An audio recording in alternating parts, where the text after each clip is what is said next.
મિત્રો, આજની સવારની પ્રેમી સલામ, જય મસીહી, પ્રેઝ લોર્ડ, હાલેલુયા.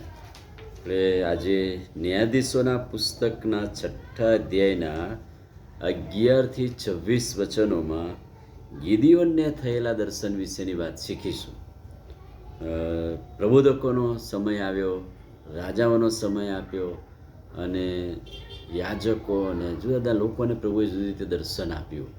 પણ ન્યાયાધીશોના પુસ્તકમાં ન્યાય કરનાર ન્યાયાધીશનો જે યુગ હતો એમાં ગિદિયોનનું દર્શન બહુ અદ્ભુત ને અજાયબ રીતે નોંધવામાં આવેલું છે. ઇઝરાયેલીઓ જ્યારે મિદ્યાનીઓના હાથમાં હતા, તેઓ એમની પર હુકમ ચલાવતા હતા, ગુલામી કરાવતા હતા.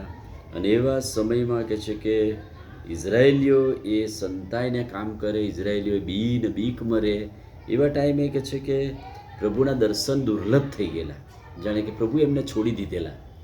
એવા સમયમાં ગિદિયોનને પ્રભુનું દર્શન થયું.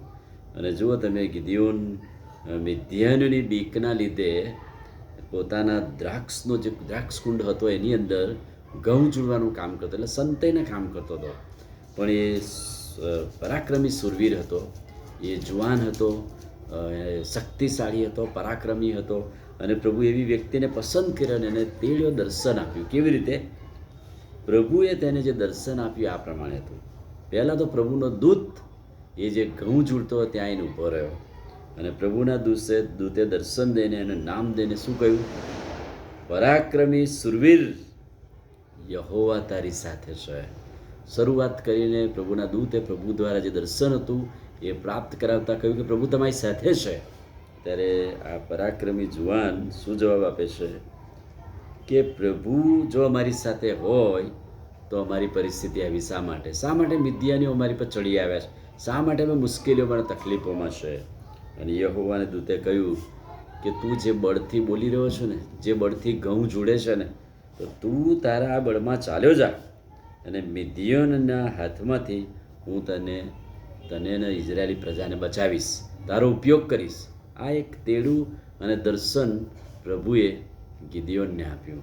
તો ગિદિયોને શું જવાબ આપ્યો? ગિદિયોને કહ્યું કે પ્રભુ, હું તો ઇઝરાયેલને શા વડે છોડાવું? કેમ કે મનાસામાં મારું કુટુંબ સૌથી ગરીબ છે અને અમે પાછો હું મારા કુટુંબમાં સૌથી નાનો છું, એટલે આ કામ મારાથી ના થઈ શકે. પણ પ્રભુએ એને જે ઘઉં જોડવાની પ્રક્રિયા જોઈ, એની જે સુરવીરતા જોઈ, એ જોઈને પ્રભુને એમ લાગ્યું કે આ માણસ ઇઝરાયેલીઓને છોડાવી શકશે મિદ્યાનીઓના હાથથી. પ્રભુએ ફરી દર્શનમાં કહ્યું કે એવું તું ના કહીશ કે કેવી રીતે જઈશ, પણ હું તારી સાથે છું. તું એક માણસને મારતો હોય એમ મિદ્યાનીઓને મારીશ. તું જેમ ઘઉં જોડે છે એમ એ જ રીતે તું એ બળથી મિદ્યાનીઓને મારીશ અને હરાવીશ. અને ગિદિયોનનો જવાબ હતો, પ્રભુ જો એ જ પ્રમાણે હોય તો મને તારા દર્શનનું ચિહ્ન દેખાડ. અને આ એક દર્શનમાં અદ્ભુત વાત પ્રભુએ ગિદિયોન સાથેના વ્યવહારમાં કરી દેવદૂત મારફતે. અને દૂતે કહ્યું કે ખલવાન અને 2 ખમીર રોટલી તૈયાર કર અને એ લઈને તું એલોન વૃક્ષ નીચે આય અને ત્યાં અર્પણ સ્વીકારવામાં આવે.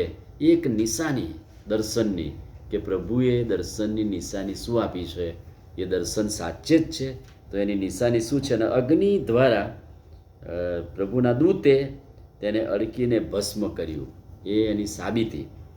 યહોવાએ કહ્યું, તું ભીસમાં શાંતિએ જા, હવે તું મરીશ નહીં. કેમ કે ગિદિયોન ગભરાઈ ગયો, બી ગયો. અને એવા સમયે પ્રભુ એને હિંમત આપી. અને બાઇબલ એમ કહે છે, ગિદિયોને આ દર્શનના સ્વરૂપમાં પ્રભુ સાથેની વાતચીતમાં ત્યાં એક વેદી બાંધી, તેનું નામ યહોવા શાલોમ પાડ્યું, જેનો અર્થ છે અહીં ઈશ્વરની શાંતિ છે. હવે ઈશ્વર અહીંયા શાંતિ સ્થાપશે. હવે ઇઝરાયેલ લોકો મધ્યે હવે શાંતિ સ્થપાશે. અને પ્રભુના નામમાં ગિદિયોને ત્યાં વેદી બાંધીને ગિદિયોનું દર્શન અને તેડું આપણને આજે સવારે ઉત્તેજન આપે છે. આમીન. પ્રાર્થના કરીએ. ભલા પ્રભુ, આજે સવારે તમારા અદ્ભુત અને પવિત્ર વચનને માટે આભાર. વચનના પ્રકાશમાં અમને દોરો, તમારું સામર્થ્ય અમને આપો. પ્રભુ ઈસુના નામમાં પ્રાર્થીએ છીએ, સાંભળોને માન્ય કરો. આમીન. God bless you.